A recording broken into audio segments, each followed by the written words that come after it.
Ho ho ho! Welcome to the third episode of my special Slapdash Christmas in July series. For this episode, we're making a notorious holiday classic, fruitcake. I know that fruitcake has a reputation of being more of a doorstop and a gift that no one wants. Well, using a recipe I stole from the internet and altered to my liking, I am showing you how to turn this holiday yuck into a big Yuletide yum. Alright, you know what time it is. Hold on to your mistletoes and your aprons. This big fruit is going to show you how to make a big fruitcake.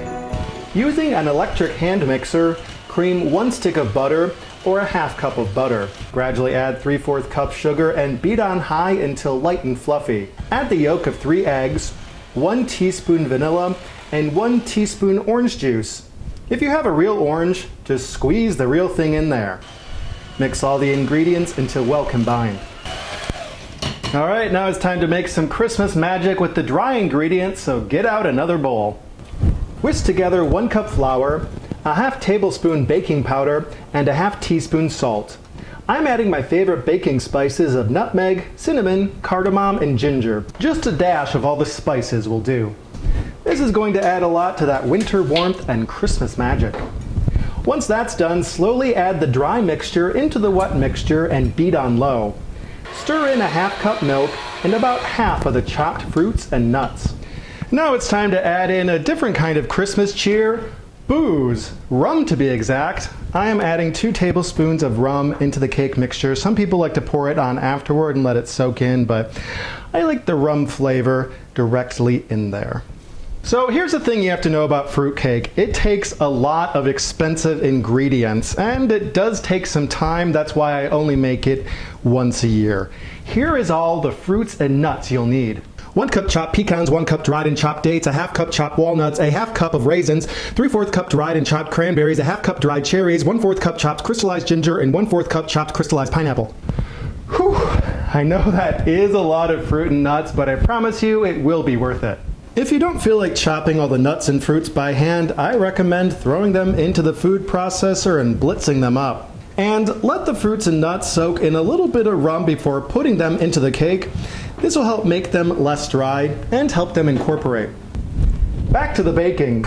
In another bowl or a stand mixer, beat 3 egg whites until stiff peaks form. Ah yes, my favorite TV show, Stiff Peaks.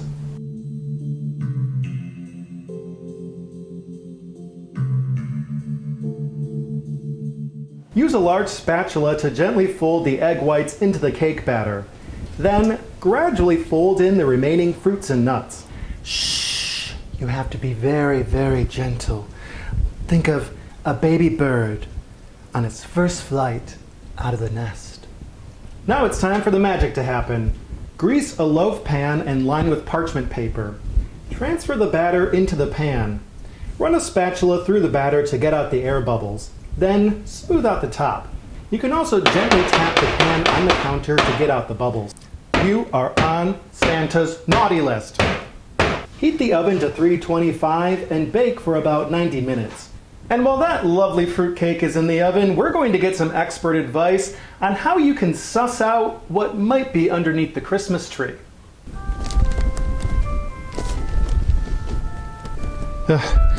You've probably heard something like this before. Mama always told you never to shake gifts. It's rude. But what if I told you you didn't have to shake gifts to learn what's inside? Hear me out. Follow these steps to find out what's behind all that suspicious wrapping paper. Hey! Where'd that rascal go? Ask yourself these important questions. Can you kick the gift? Does it meow, bark, or growl? How will it handle a stomp? A tumble down the stairs? Yes, please. Can you run it over with your car? Does it lend itself well to flames?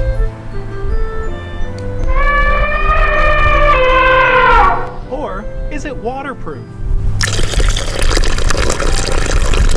If you answered yes to any of those questions, Merry Christmas!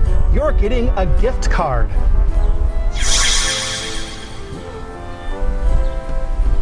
That was my present! Mama always told me not to marry someone from Port Huron.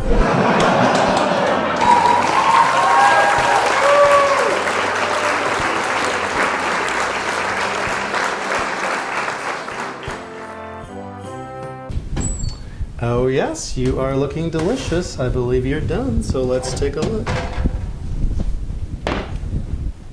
You'll see it is a gorgeous rich brown color, and through the baking and right now you might be concerned that it is burned, but it is actually just very well done. Fruitcakes do turn out dark because they're kind of like a weird bread cake mix. But the final moment of truth to find out if it is done, inserting a knife and see if it comes out clean. And it is clean as a whistle. And I think it looks gorgeous. It has a great brown color on it, and it has just a wonderful loaf shape. But we're not done adding the Christmas magic to this fruitcake just yet. Once the fruitcake is completely cooled and we're ready to enjoy it, let's make a glaze. In a bowl, mix 1 cup of powdered sugar and a half teaspoon of vanilla. Then slowly add 1 to 2 tablespoons of milk. I'm adding a little bit of orange zest for some extra Christmas pizzazz. Mix until it looks like a glaze. Apply to the top of the fruitcake quickly. I prefer to add the lines in my own special Slapdash style. Alright, here we are at the Slapdash table. Our fruitcake is cooled and the glaze has been applied, so I think it's time to partake in some holiday magic and see if we turn this regular Yuletide yuck into a big yum. So let's saw off a piece. So, all right, if you look, you can see all the beautiful fruits and nuts. Let's see how it tastes. It's definitely that wonderful bridge between bread and cake. I really love all the flavors because you really get a mix of sweet and savory with the nuts and the fruits.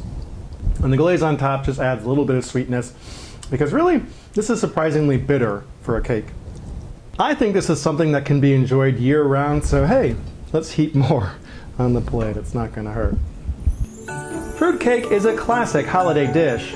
Although it's been lampooned over the years, I definitely recommend revisiting it and figuring out how you can make it your own. Thank you for watching this special Slapdash Christmas in July episode. It's time for a very strong gin and tonic. You've earned one too. Cheers. Follow the Slapdash Cook on social media for more Christmas in July fun. You can find me on Facebook, Instagram, and YouTube. Jingle all the way.